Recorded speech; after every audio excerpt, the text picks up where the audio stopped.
Please give all your love for the wonderful talents of Mr. Steve Hughes!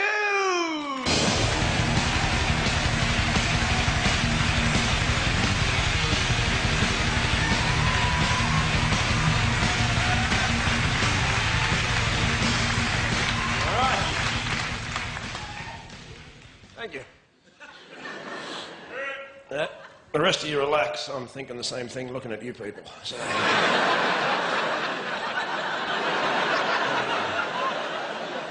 You freaks.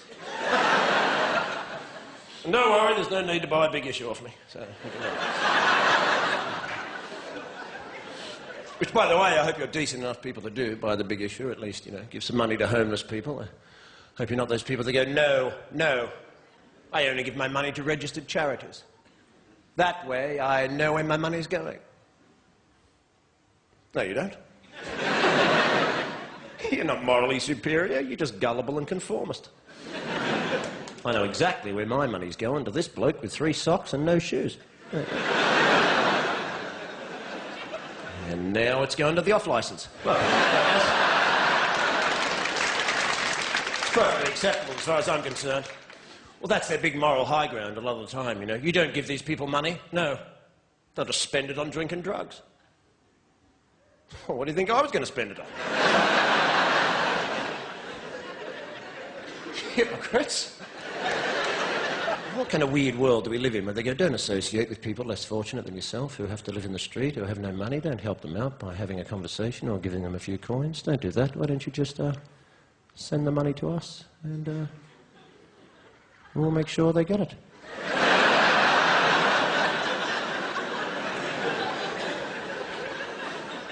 Anyway, it's wonderful to be. I'm from Australia, actually, although I have an English father, Australian mother. Some Scottish bloke said that makes me Welsh, so... Being in England for many years now, I understand, all of you, and myself included, we all have to live under the weird and oppressive regime of health and safety regulations. Which is very strange, isn't it? Because, you know... Remember in the old days, before health and safety? Remember when it was called common sense? Remember those days? Remember many years ago when you used to go, look, there's a great big deep hole. Will I step in it? No, I'll just walk around it like that.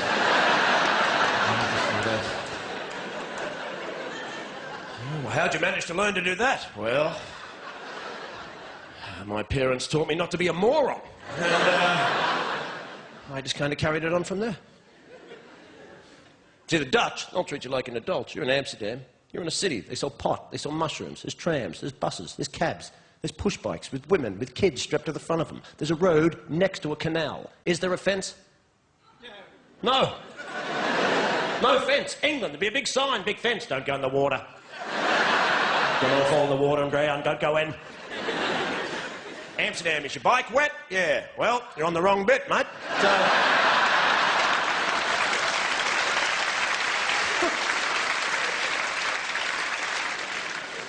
And then we have political correctness, which is the joy that is the other side of health and safety, which is a small oppression of our physical movement, so we can't do anything without permission from the state. And political correctness is the oppression of our intellectual movement, so no one says anything anymore in case somebody else gets offended. What happens if you say that and someone gets offended? Well, they can be offended. What's wrong with being offended? When did sticks and stones may break my bones stop being relevant? Isn't that what you teach children, for God's sake? That's what you teach toddlers. He called me an idiot. Don't worry about him. He's a dick. Now you have adults going, I was offended, and I have rights. Well, so what? Be offended. Nothing happens. You're an adult. Grow up. Deal with it.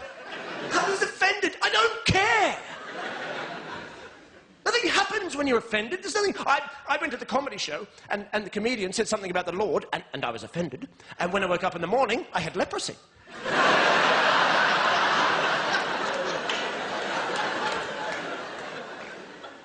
Nothing happens.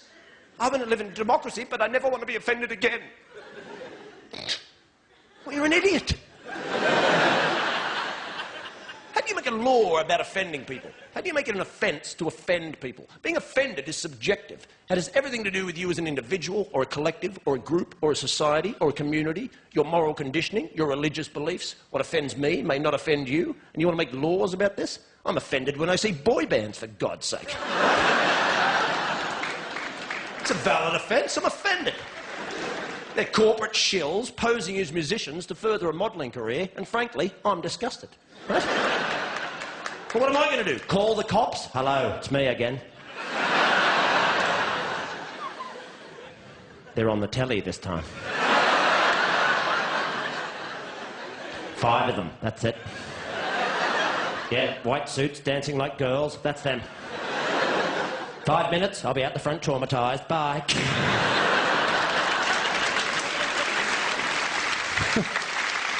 And now we can't smoke anywhere either. No smoking. No. For our health. No, it's not. It's for control. No smoking. Can we still buy cigarettes? Of course. Where can we smoke them? Nowhere. You can smoke them in the woods under a blanket with a torch. Unless it's raining, then health and safety regulations do stipulate that. You think it's about health. It's not. It's about control. And there's an easy way to understand this, because the Irish were the first to stop smoking in pubs. Now, who saw that coming? Not the Irish. I'd love to have been there the day they told them. What? It's us. We're first. Come on, no. In pubs. But we live in pubs. I tried to give them up. I tried to give up cigarettes. I bought a book on addiction. It said apparently in this book, if you're addicted to something, when you give it up, you replace it with something else. Like a hobby. Huh? So I did a pottery course. Huh? Yeah, first day, everyone made ashtrays. Huh? It was a crap plan, you know, and very embarrassing after sex as well.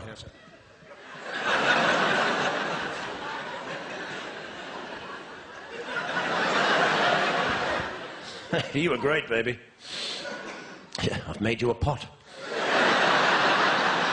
Thank you very much. Have a brilliant night. Hope you enjoy yourself. God bless you. See you, ladies and gentlemen!